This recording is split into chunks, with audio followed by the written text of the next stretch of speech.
İnzirtu sözü hansı hərflə bitdi? U hərfi ilə. U hərfi ilə başlayan söz yazacağıq. Kim gəlsin? Sırayla yedirik. Başladı. Gəl. Götür markeri. Ulusun mu? Bəli. Ulusun. Bəli. Amma U hərfi ilə başlayan da düz tapdı da. Əla. Hərfi ilə daha bir söz yazırıq. Çox maraqlı görək həmən. Əla. Urmiya. Aha. Albanya. Hayır, düz değil. Albanya, tamam. Sen buyur. Ne yazırsan anlamış. Ahşeri, Əla. Yazıl, yukarıda yazılıb. Ama başka da var. Əla, İranzo.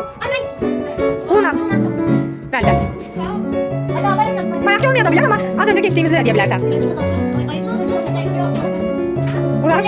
Buna ne yazırsan? Uali, Əla, Uali.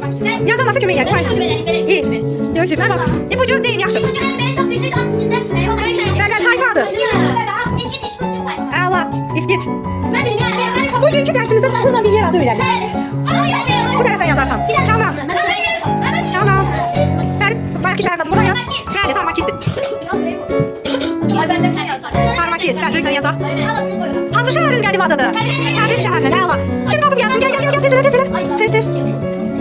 Sargon. Ne hərfi ilə var mı? Düşünün. Onlar öyle mi geçmişler? Kamran, gel. Ninevya. Niye çay olmadan yine? İyi. İyi hərfi də var da. A hərfiyle yazırsan olur mu? Buyur.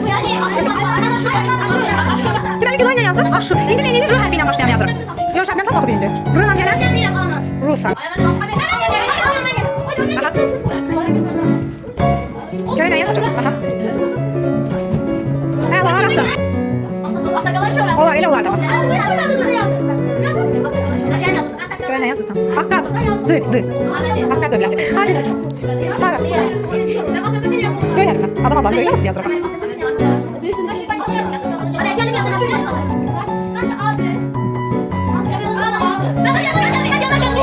Yaxşı. İşte ne olur? Bullu bilər. İylə başlayla ne yazırsan? Aa, oyun bağlandı çünkü bu sözden başlamıştık.